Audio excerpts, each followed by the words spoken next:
Pablo Emilio Escobar Gaviria was a Colombian drug trafficker who eventually controlled over 80% of the cocaine shipped to the US, earning him the rank of one of the Forbes magazine 10 wealthiest people in the world. The king of cocaine, Escobar is the wealthiest criminal in history, having amassed an estimated net worth of $30 billion by the time of his death. Pablo Escobar was born on 1st of December 1949 and was a Colombian drug lord and a narco-terrorist who was the founder and the sole leader of the Medellin cartel.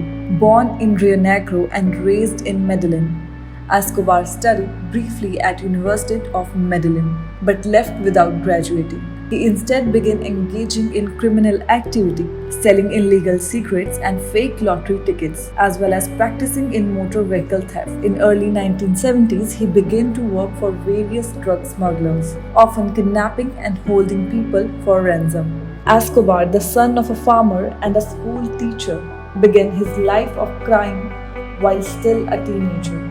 According to some reports, his first illegal scheme was selling fake diplomas. He then branched out into falsifying report cards before smuggling stereo equipments and stealing tombstones in order to resell them. Escobar also stole cars, and it was this offense that resulted in his first arrest in 1974. Shortly thereafter, he became an established drug smuggler, and by the mid-1970s he had helped found the crime organization that evolved into the Medellin cartel. As Escobar founded the Medellin cartel, which distributed powder cocaine and established the first smuggling routes into the US, Escobar's infiltration into the US created exponential demand for cocaine, and by 1980s it was estimated that Escobar led monthly shipments of 70 to 80 tons of cocaine into the country from Colombia. As a result, he quickly became one of the richest people in the world,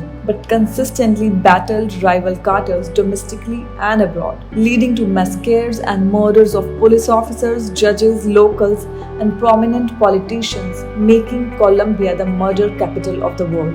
In 1982 parliamentary election, Escobar was elected as alternate member of the Chamber of Representatives as part of Liberal Alternative Movement. Though this, he was responsible for the community projects such as construction of houses, football fields, which gained him popularity among locals of the towns that he frequented.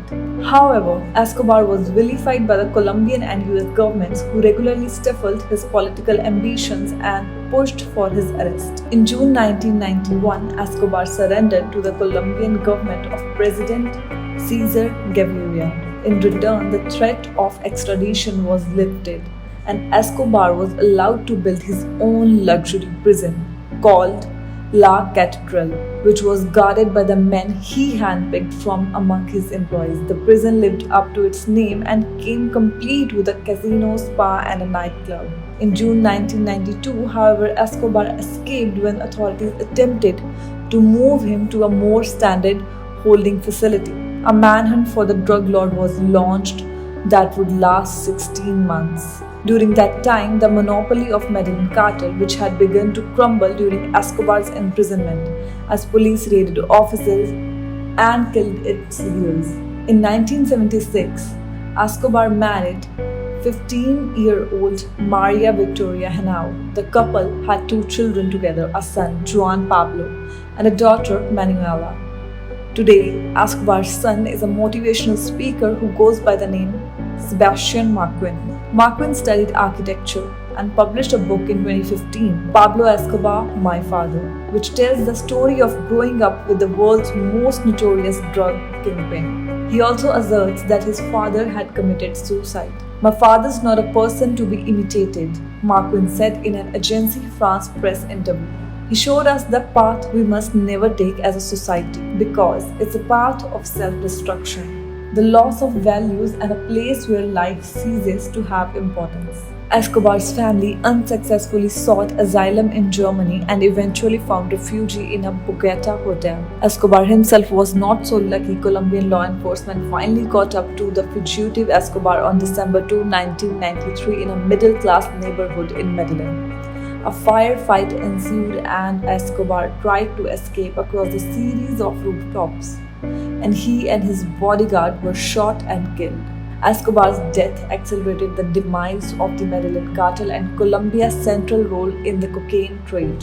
His end was celebrated by the country's government and other parts of the world. His family was placed under police protection, and still, many Colombians mourned his killing. More than 25,000 people turned out for Escobar's burial as he provided many amenities to the poor. For more such updates, stay connected to VDocs.